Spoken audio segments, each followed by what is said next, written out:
Setelah puluhan tahun reformasi, sejarah tak lagi menjadi milik penguasa semata. Ia kini menjadi ruang wacana publik, bebas dari wajah tunggal yang dulu membelenggunya.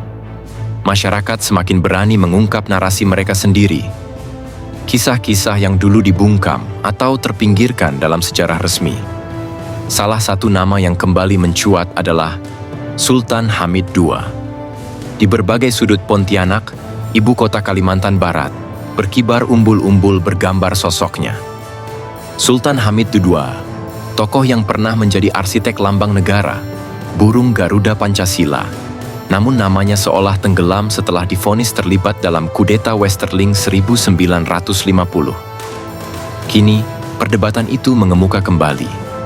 Ada yang berjuang untuk memulihkan nama baiknya, bahkan mengusulkannya sebagai pahlawan nasional. Namun, di sisi lain, tak sedikit yang tetap menganggapnya sebagai pengkhianat bangsa. Lantas, bagaimana seharusnya kita menempatkan sosok Sultan Hamid II dalam panggung sejarah Indonesia? Sejauh mana keadilannya dalam perspektif ilmu dan narasi sejarah? Inilah saatnya kita mengupasnya lebih dalam. Sultan Hamid II, Sultan ke-7 Kesultanan Qadiriyah Pontianak, 1945 sampai 1978, adalah sosok yang meninggalkan jejak mendalam dalam sejarah Indonesia. Ia lahir di Pontianak pada 12 Juli 1913 sebagai putra sulung Sultan Syarif Muhammad Al-Qadri dan Sheikha Jamilah Sarwani. Nama lahirnya adalah Syarif Abdul Hamid Al-Qadri, sebelum akhirnya dikenal sebagai Sultan Hamid II. Darahnya mengalir dari dua dunia, Indonesia dan Arab. Sejak kecil, ia pernah diasuh oleh seorang perempuan berkebangsaan Inggris, sebuah pengalaman yang membentuk cara pandangnya yang luas dan beragam. Di kemudian hari, ia menikahi seorang perempuan Belanda, dan dari pernikahan itu, lahirlah dua anak yang kini menetap di Belanda.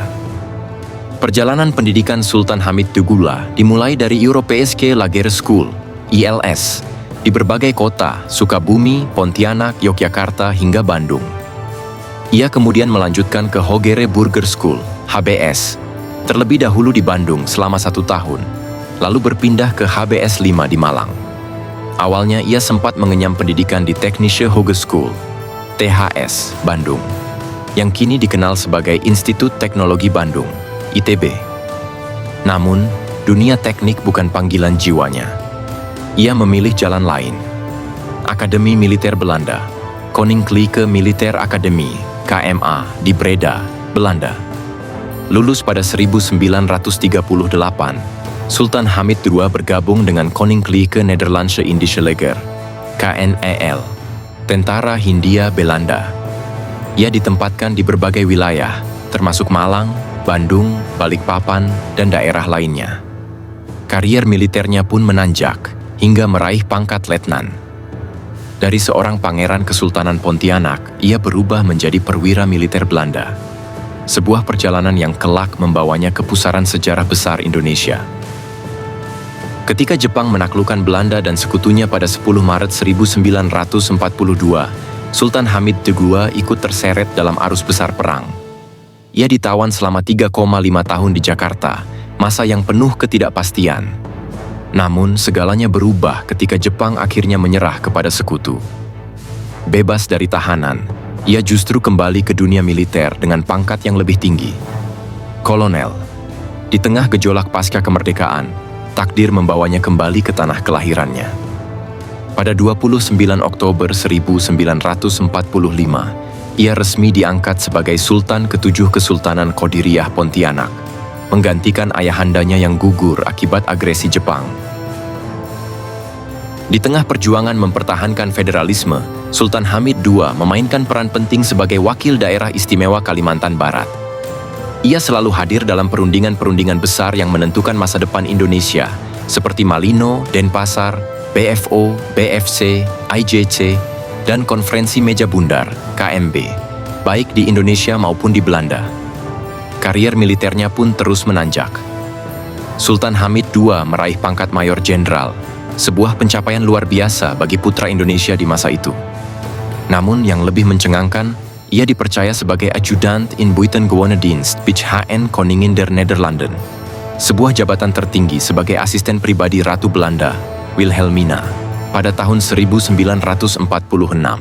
Ia menjadi orang Indonesia pertama yang meraih pangkat tertinggi dalam kemiliteran Belanda.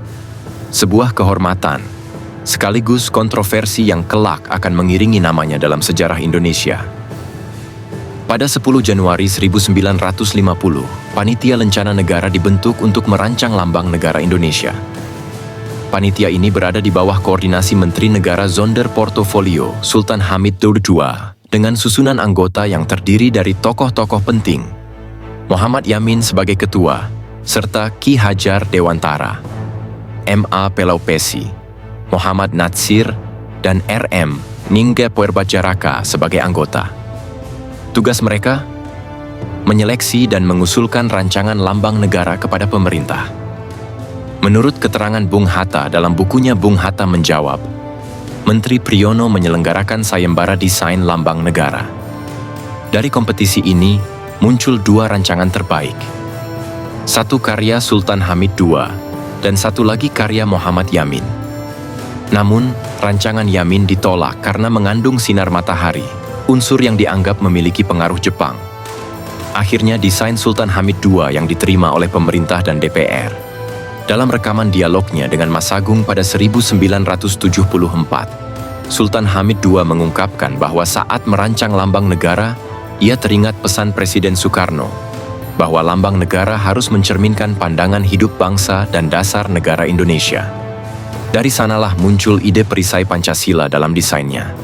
Menurut A.G. Pringgodigdo dalam bukunya Sekitar Pancasila, rancangan Sultan Hamid II akhirnya diumumkan dalam sidang Kabinet RIS. Namun, ada satu perbedaan penting dari Garuda yang kita kenal sekarang. Kepala burung Garuda saat itu masih gundul, tanpa jambul. Sebuah karya besar yang terus melekat dalam sejarah bangsa, namun juga menyisakan kontroversi yang tak pernah usai. Pada 5 April 1950, ia diberhentikan dari jabatannya, dituduh bersekongkol dengan Westerling dan APRA, Angkatan Perang Ratu Adil. Semua bermula dari sikapnya yang menolak pembubaran Negara Federal, Republik Indonesia Serikat, RIS, yang merupakan bentukan Belanda, untuk kemudian beralih menjadi Negara Kesatuan Republik Indonesia, NKRI. Tuduhan bahwa ia terlibat dalam peristiwa Westerling terus menghantuinya. Namun, dalam putusan Mahkamah Agung tahun 1953, dakwaan utama terhadapnya tidak terbukti. Meski begitu, ia tetap dijatuhi hukuman 10 tahun penjara, dikurangi masa tahanan 3 tahun. Namun, meski dijatuhkan, ia tak pernah kehilangan semangatnya. Di akhir pledoinya, ia mengucapkan kata-kata yang mencerminkan jiwanya sebagai seorang pejuang. Saya tetap merasa berbahagia sebagai putra Indonesia yang telah mendapat kehormatan sebesar-besarnya untuk turut serta dalam perjuangan mencapai kemerdekaan bagi nusa dan bangsa. Bagaimanapun bunyinya putusan Mahkamah Agung nanti, apakah saya akan bebas atau dijatuhi hukuman? Tenaga saya tetap saya sediakan apabila kelak negara membutuhkannya. Nasib saya sekarang saya serahkan kepada Mahkamah Agung dengan penuh kepercayaan. Setelah bebas pada tahun 1958, Sultan Hamid II memilih menjauh dari dunia politik. Namun, bayang-bayang masa lalunya belum usai. Pada Maret 1962, ia kembali ditangkap. Kali ini, ia dituduh melakukan makar dan disebut terlibat dalam pembentukan VOC, Freiwillige Ondergrondse Korps, sebuah jaringan gerakan rahasia yang diduga merencanakan pembunuhan terhadap Presiden Soekarno. Tuduhan ini membawanya ke balik jeruji Rumah Tahanan Militer, RTM, Madiun, Jawa Timur. Takdir kembali berpihak padanya. Setelah Soekarno lengser pada 1966, Sultan Hamid II akhirnya dibebaskan. Namun masa-masa sulit telah mengikis kehidupannya. Pada 30 Maret 1978, Sultan Hamid II mengembuskan napas terakhirnya di Jakarta. Ia dimakamkan di pemakaman keluarga Kesultanan Pontianak di Batu Layang, kembali ke tanah kelahirannya, tempat di mana kisahnya dimulai dan berakhir. Sebuah nama yang terus menjadi perdebatan dalam sejarah, pahlawan atau pengkhianat.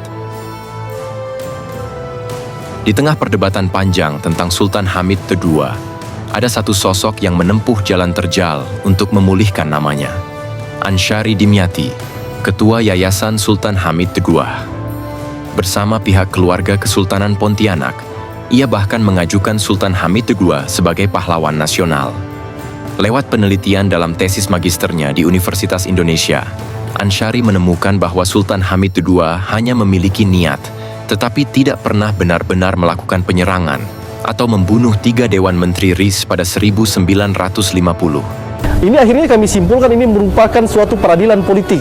Jadi ada kepentingan politik di sini, bukan berdasarkan atas hukum, tapi berdasarkan atas politik.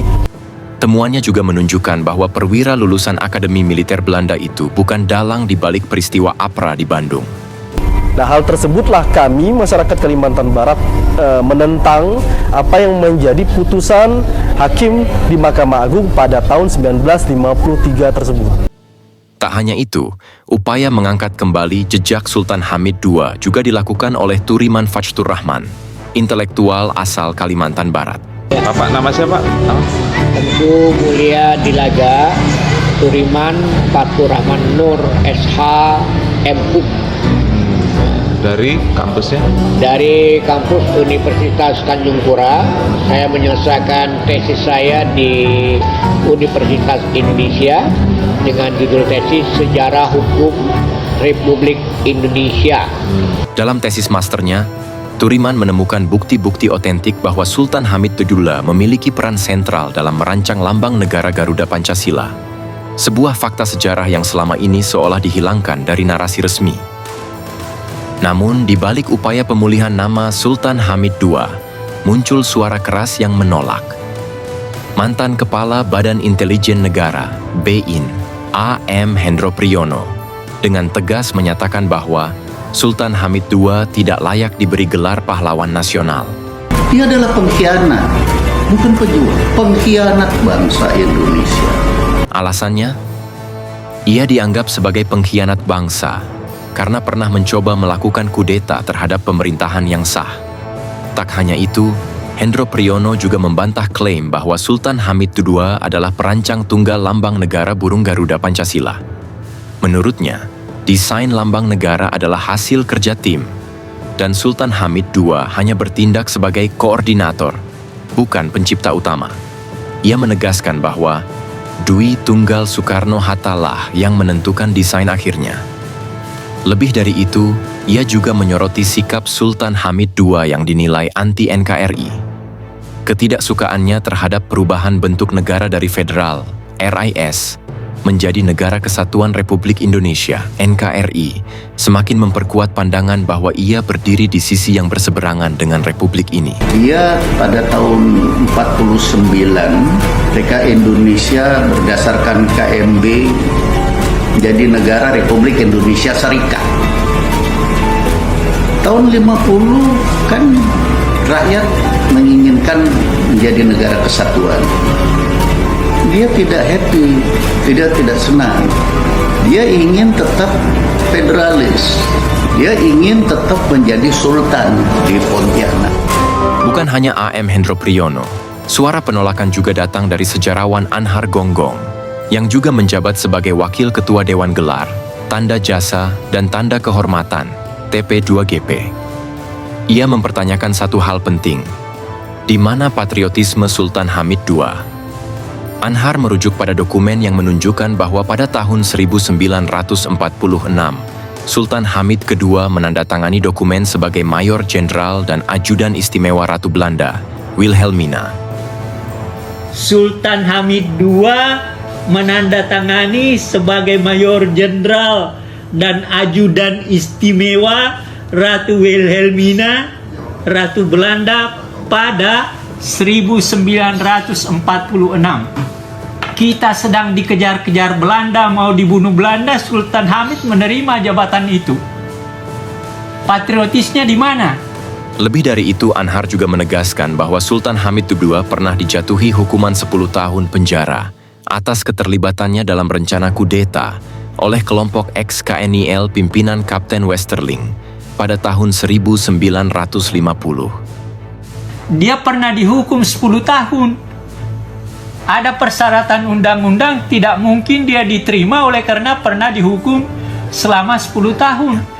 Sebuah pernyataan yang semakin memperumit wacana antara pengakuan atas jasanya atau penghakiman atas masa lalunya. Apakah Sultan Hamid II pantas disebut pahlawan? Atau justru namanya harus tetap berada dalam bayang-bayang sejarah? Jawabannya ada di tangan kita. Tulis pendapat kalian di kolom komentar. Jangan lupa like jika kalian suka dengan pembahasan ini, subscribe untuk konten menarik lainnya, dan share agar lebih banyak orang tahu tentang kisah ini. Mari kita diskusikan sejarah dengan lebih terbuka dan objektif.